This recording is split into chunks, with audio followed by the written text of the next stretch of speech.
Samuel Eto'o, président de la Fédération camerounaise de football, est-il impliqué dans le coup d'État qui a eu lieu au Bénin, ou tentative de coup d'État, parce que ce n'était pas un coup d'État?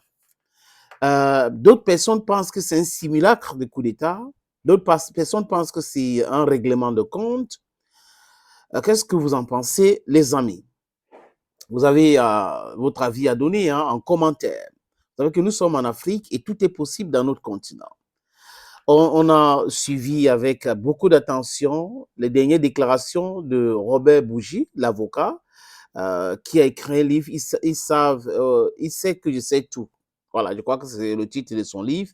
Et dans le livre, il a dit clairement que Gbagbo avait gagné les élections. Ouattara n'a jamais gagné les élections. C'est Sarkozy qui a installé Ouattara au pouvoir et il lui avait dit à l'Élysée que je vais vitrifier Gbagbo parce qu'ils ont fait toutes les propositions possibles. Le président Laurent Gbagbo les avait refusées en disant qu'il avait gagné les élections. Donc, il n'était pas question de faire des compromis bidons, des propositions de 30 millions de salaires par mois, les voyages et autres, les voitures, les gyrophares, protection. Il n'avait pas besoin de ça. On a vu ce qui s'est passé. On l'a amené à la Cour pénale internationale et après, il est sorti victorieux, le président Laurent Gbagbo. Et là, il y a eu des déclarations concernant cette tentative de coup d'État du côté du Bénin. Le procureur de la République, Elon Mario Motounou, qui est procureur spécial près de la Cour de répression des infractions économiques et du terrorisme, CRED, a fait une sortie. Les amis, je vais résumer cette sortie en ces mots. J'ai pris quelques phrases. C'était pas facile aussi. Bon, j'ai essayé de résumer. L'affaire des coups d'État, vous savez qu'on parlait de Samuel Eto'o-Fils. C'est ça, ça indique pourquoi on a mis le titre là. Les gens ont dit qu'on l'a mis de Samuel Eto'o-Fils au SWAT, Homki a été arrêté, dont Eto'o était impliqué. Ils ont raconté tout et du n'importe quoi. Il n'y a pas un début de commencement des preuves de ce qu'ils disent. Mais bon, comme ils détestent Eto'o, pour les raisons qui sont les seules à expliquer, ils racontent du tout et du n'importe quoi au sujet du Goliath d'or. Et quand le procureur fait sa sortie, ou dans cette sortie, vous allez voir que Eto'o n'est nulle part impliqué dans ces déclarations, nulle part. Ils ne peuvent pas amplifier. Ils ne peuvent pas amplifier parce que ça les dérange dans leur narratif.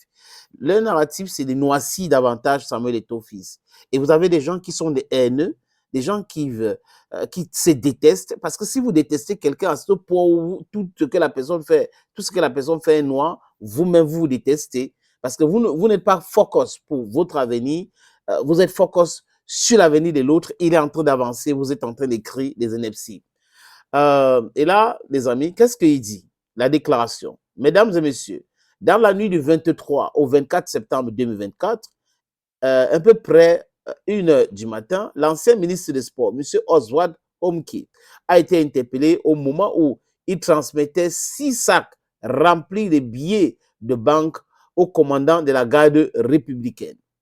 Des premières investigations, il apparaît que le commandant de la garde présidentielle ou la garde républicaine ayant en charge la sécurité du chef de l'État a été entrepris par le ministre Oswald Homki pour son propre compte et pour le compte de M. Olivier Boko. À l'effet, l'opérer par la force un coup d'État dans la journée du 27 septembre 2024. C'est dans ce cadre que dès le 6 août, les intéressés ont ouvert un compte dans les livres de la banque NSIA Côte d'Ivoire au profit du commandant de la garde républicaine et la preuve de l'ouverture du compte a été transmise aux bénéficiaires avec un solde initial en francs CFA de 105 millions. Pour achever de vaincre la résistance du commandant de la garde républicaine, ils lui ont promis et remis le 24 septembre 2024 une somme en francs CFA de 1 milliard 500 millions. Et en cette somme, elle est comptée en 129 lots de 10 millions constitués de billets de 10 000 francs et 42 lots de 5 millions constitués de billets de 5 000 francs. Cette somme qui aurait été mobilisée par M. Olivier Boko a été chargée dans un véhicule de type 4x4 de marque Toyota Prado appartenant à M. Oswald Omki est muni d'une fausse immatriculation. C'est à l'occasion de la remise du dit véhicule et de la somme de 1,5 milliard de francs CFA que la brigade criminelle a procédé à l'interpellation de M. Oswald Omki et du commandant de la garde républicaine. Dans l'heure qui suit, M. Olivier Boko a été également interpellé par les éléments de la brigade criminelle. L'enquête en cours s'étale et à identifier toutes les personnes impliquées dans ces faits. Je ne manquerai pas s'il y a lieu de revenir vers vous pour vous donner de plus amples informations sur l'évolution de cette procédure. Monsieur Elom Mono Metonou, qui est procureur spécial près de la Cour de répression des infractions économiques et du terrorisme, CRIET. Donc, les amis, voilà donc les informations que ce monsieur a données. C'est le procureur qui a donné ce message. Je dis encore que tout peut être biaisé du fait que j'ai fait très attention de tout ce qui vient de la France-Bénin. France-Bénin, ça veut dire talon Emmanuel Macron. Tout est possible dans cette manipulation. Peut-être les gens ont été piégés. Je ne vois nulle part où il y a le nom de Kémy Séba, nulle part où il y a le nom de Samuel Eto'o et à quel niveau Eto'o intervient. C'était pour être ministre de quoi au Bénin. Donc, quand vous êtes ami avec quelqu'un, la personne fait des choses, il faut qu'on doit vous poser la question, des choses sensibles comme ça. Si c'était vrai ou si c'est vrai, il ne devait jamais dire ça à Samuel Eto'o qui parle football avec lui en tant qu'ancien ministre de sport. Donc, vous voyez que les amis, ils cherchent tout.